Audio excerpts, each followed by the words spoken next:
अरे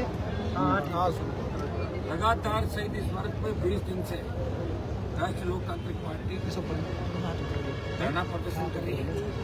एक दिन हमने बड़ी गिरफ्तारी का कार्यक्रम भी रखा और 25 तारीख को आर पार की लड़ाई का ऐलान है।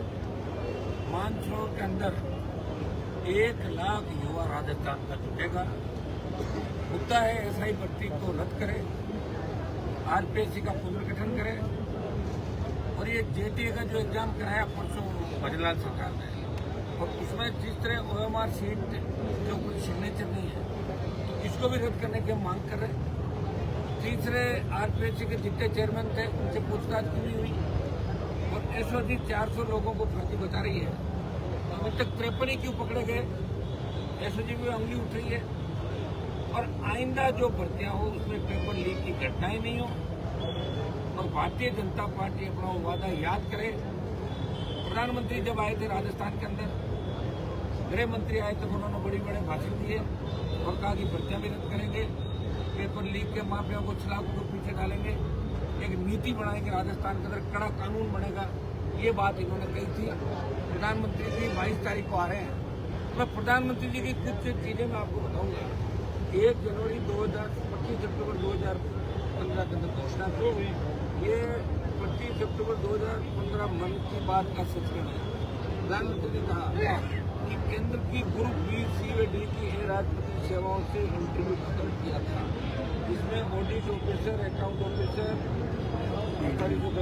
CBI inspector, income tax inspector, enforcement officer, ED, GST सचिवालय, ये सब इंस्पेक्टर, दिल्ली पुलिस आदि, इन सब में भर्ती SSC combined graduate level exam के द्वारा होती है, जो कि 2 टायर ऑब्जेक्टिव एग्जाम है। जबकि दिल्ली पुलिस ऐसा एक अलग से 2 tyre objective exam CPO exam होता है। ये घोषणा 1 जनवरी 16 से लागू हो गई है। 19/5 को मोदी जी की तरह राजस्थान सरकार ने जारी जो ग्रेड बेस्ट तक की 15/7 से साक्षात्कार समाप्त करे। दिल्ली पुलिस एसआई, उत्तर प्रदेश, उत्तराखंड, हरियाणा, पंजाब, बिहार में, झारखंड में एसआई भर्ती में साक्षात्कार नहीं है और प्रधानमंत्री कह रहे हैं कि साक्षात्कार खत्म करो देश के अंदर। तो मेरी मांग है कि राजस्थान सरकार भी एसआई के जितने भी आगे और ग्रेड का दिल्ली ने कहा है एग्जाम होने उनको इंटरव्यू खत्म करना चाहिए। जो में भी बहुत बड़ा गड़बड़ जाल हुआ, जो में ये इच्छा का नंबर होते हैं कि मेरे पूरे भी दे देते हैं। कांग्रेस नेताओं जो रिश्तेदारों की लिस्ट आई थी तो सबके 80 से ज्यादा नंबर थे।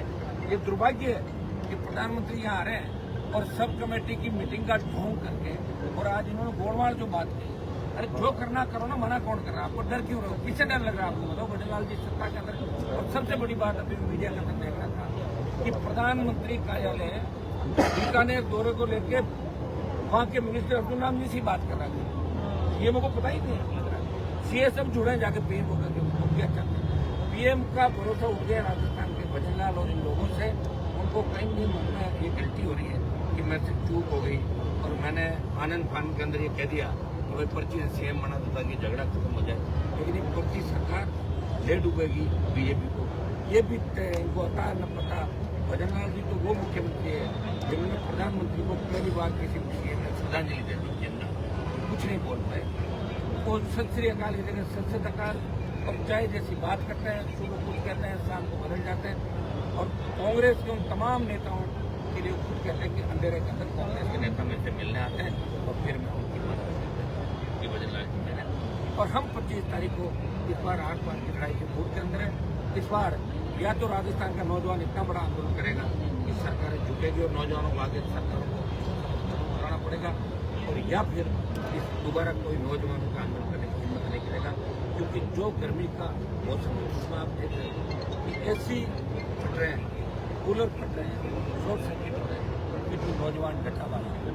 और मुझे तो अचंभा इस बात का कि ऐसा ही भर्ती के अभ्यर्थी तो आ ही नहीं रहे। 2, 5, 10, 15 उनका भरोसा उठ गया नेताओं। वो कह रहे वो नेता कहाँ गए जो कह रहे हम न्याय दिलाएंगे, कूच करेंगे। कोई मंत्रिमंडल में शामिल हो गया, कोई दूसरे से चला गया, कोई कह रहा धूप में आने से मेरा कलर काला पड़ जाएगा, मैं बरसात के अंदर आ जाऊंगा। तो वेट करेंगे क्या लड़के? कब तक वेट करेंगे बताऊँ? तो मैं बैठा हूँ धूप में, हाँ मेरा रंग काला हो गया धूप में, तो वेट तो करूंगा ना, छोड़ दूंगा। अगर छोड़ देंगे तो फिर भगत सिंह को याद क्यों करें? भगत सिंह फांसी में चढ़े, ये बात मैंने कही थी। कि 1857 अगर राजस्थान में भगत सिंह जैसे लड़ाके होते तो यहाँ पार्टियां भी बनती और नौजवानों का जो जोश भी रहता। तो जो नारे लगाते हैं इंकलाब जिंदाबाद, भगत सिंह का नारा लगाते हैं, किसका नारा लगाए बताओ? नहीं कोई किसका नारा लगाए। और ये जो हालात बने, आज मैं धन्यवाद दूंगा तमाम हमारे खेलों से यहाँ पे छात्र बड़ी तादाद में नौजवान पहुंचा और ये इसके लिए भी पहुंचा कि 25 की जिम्मेदारी क्या है। देखिए मोदी जी की जो रैली हो रही है इसमें पूरा मंत्रिमंडल, मंडल अध्यक्ष से लेके सारी डीटीओ की बसें सीज करके, प्राइवेट बसें सीज करके और नाश्ता खाना सारा बंदोबस्त करके बीकानेर लोगों को लाके भीड़ करेंगे। 30-40 हजार की देखा तो 1 लाख कुर्सियां लगाते हैं भीड़ करेंगे, कुर्सी भीड़ की। और इधर आरएलपी पार्टी का अंदर हमारे कोई विधायक नहीं, एमपी में है वो, लेकिन मैं कहीं नहीं जा रहा हूँ दौरा करने के लिए। इस बार मैं देख रहा हूँ कि राजस्थान का जवान खुद के हक के लिए कितना लड़ता है, आता नहीं आता है या फिर रैली के अंदर कितनी संख्या होती है। तो ये जवानों की भी अग्नि परीक्षा है कि जवान खुद आता है नहीं आता, ये मुझे देखना। मैं अगर रैलियां करने लग जाऊंगा चारों तरफ जाके तो अपना अभी 5-5 लाख की पीढ़ियां हुई थी। इसलिए मुझे राजस्थान के जवानों पर भरोसा है। उस तक मोदी को भजन लाल पर भरोसा नहीं, लेकिन राष्ट्रीय लोकतांत्रिक पार्टी के तमाम कार्यकर्ताओं को भरोसा है। ये अपने अपने साधनों से जयपुर में इतनी तादाद में आएंगे कि सरकार को झुकना पड़ेगा। और 25 की रैली नहीं कि रेला होगा, जिस तरह अग्निवीर का रेला जोधपुर के अंदर हुआ इस तरह राजस्थान का नौजवान इस बार कांग्रेस को भी सबक सिखाएगा। किस तरह कांग्रेस मजाक उड़ा रही है कि गर्मी में बैठे कौन उनको पूछ रहा है और कांग्रेस दादी नानी ने दादी बात करा रही है, दूसरा मामले में बोल रही है। और लेकिन इसके बारे में नहीं बोल रही है। ऐसा ही भर्ती करके आऊँ मैं, रोज कॉपी आपको दिखा रहा हूँ। कल भी मैंने RS की 21 कॉपी दिखाई, 18 की 2 कॉपियाँ दिखाई, JTA का दिखाया। हम सबूत के साथ सारी बात करते हैं और जिनको मिर्ची लगती है तो हाईकोर्ट के अंदर जाए, जैसे मंत्री कह रहे थे कि हमारे गलत आरोप लगे तो कानून नोटिस तो मुझे उसका मैं जवाब दूंगा। और हमारे पास सारी जो ब्यूरोक्रेसी जिनके मसले के नाम है, कौन किसको बचा रहा है, सारी सूचियाँ हमारे पास है। 25 तारीख को ये जवान इस बार दिखा देगा कि 28 के अंदर ये भूल दोबारा नहीं करेंगे। 28 के अंदर हमारे सपनों की सरकार बनाएंगे। हमने RLP को छोड़ दिया, बीजेपी को इसलिए बोल दिया, बीजेपी शायद सत्ता में आ जाए, बड़ा संगठन है, आर्थिक रूप से भी मजबूत है, भाजपा के लोग हमारे पास नहीं है सरकार। तो इस बार आते ही पर्चे रद्द करेंगे, RPC भंग करेंगे और तमाम कांग्रेस के बड़े मगरमच्छ को पकड़ के जेल के अंदर डालेंगे। लेकिन 1.5 साल में राजस्थान के जवानों को मेरा साथ लगे, बेरोजगार कितना जाके नौजवान आत्महत्या करा, अपराध कितना चल रहा है और नशे में पंजाब से भी राजस्थान आगे बढ़ रहा है। इसके लिए कोई जिम्मेदार है तो वसुंधरा के लोगों के साथ साथ भजन लाल उतने ही जिम्मेदार है, क्योंकि 1.5 साल के अंदर भजन लाल एक भी काम पूरा नहीं कर पाए, सिवाय अपनी कई हुई बातें वापस लेने चला।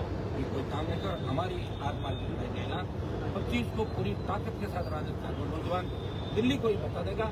जब राजस्थान कांग्रेस बीजेपी की जो नई प्रदेश में जनती सत्ता के नाम हमारे हिसाब से खड़ी करेंगे, ये राजस्थान में युवा मचल रहा है।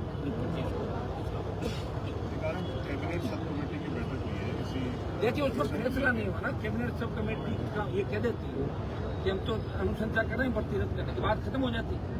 कहाँ बोली बोलो सरकार को रिपोर्ट देंगे, दोबारा मीटिंग करेंगे, ये करेंगे वो करेंगे, फिर ये कह देंगे कि साहब हाईकोर्ट ही करेगा। हाईकोर्ट करेगा तो आप अक्षम हो या सक्षम, ये बता दो। अगर सरकार सक्षम है तो घोषणा करे और सरकार अक्षम है तो बोलते थे हम तो कर नहीं पा रहे, डरे हुए हैं, इसलिए हाईकोर्ट करेगा। सरकार को करना ही पड़ेगा। कई महीने पहले रद्द कर किया जा सकता। ADG ने कहा, BHQ ने कहा, सब कमेटी ने भी अनुशंसा सीएम को यही करी थी। AG ने कहा तो क्यों नहीं कर रही रद्द? आखिर कौन सा कारण है? भजन लाल जी ऐसे कौन से पेज में फंसे हैं? कौन से मंत्री के या अधिकारी के फोटोग्राफ है किसके पास, जिससे वो डरे में सरकार गिर जाए? तो वही बता सकते हैं, मैं थोड़ी बताऊंगा। हमारे तो खुद की क्या स्थिति आप जानते हो, सड़कों पर बैठे फोन भी करें तो 4 बार सुनना पड़ता है। सारे फोन से लेके चारों तरफ आई भी सर्विलेंस सारे क्षेत्र सरकार ने कर रखा है। सरकार डराने का प्रयास करी राजस्थान में, जो भी बोले दिल्ली की भी यही आदत है, यूपी भी यही करते थे, NDMC भी यही करते थे, लेकिन फिर भी नहीं पता।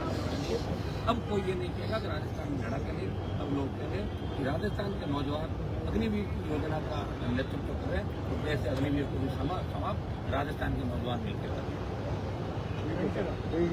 धन्यवाद। और पूछोगे सवाल? एक भारतीय जनता पार्टी की IT सेल राजस्थान में जातीय भेद फैलाने का काम कर रही है। हमने कोई ऐसा बयान नहीं दिया किसी कास्ट को लेकर जिससे जातिवाद के रूप में माना जाए। मैं ये जरूर राजस्थान के नौजवानों को मजबूत करने की बात बार बार कहता हूँ कि आप फ्रंट नहीं बना पाए, और मैं प्रत्येक समाज के साथ हूँ। और मेरे धरने में 36 करोड़ के लोग हैं, SI भर्ती, RPSC, जैसे 36 करोड़ के लोग चाहते हैं, बच्चे सब जाएंगे, वो चाहते हैं कि एक बार नई दिशा हमें मिले। तो भाजपा और कांग्रेस के लोगों से मेरा आग्रह है कि वो जातीय जेल के अंदर राजस्थान को नहीं लेके जाए, बयानों को तोड़ मरोड़ के और वो बच्चों के सामने नहीं रखें। ठीक है, धन्यवाद।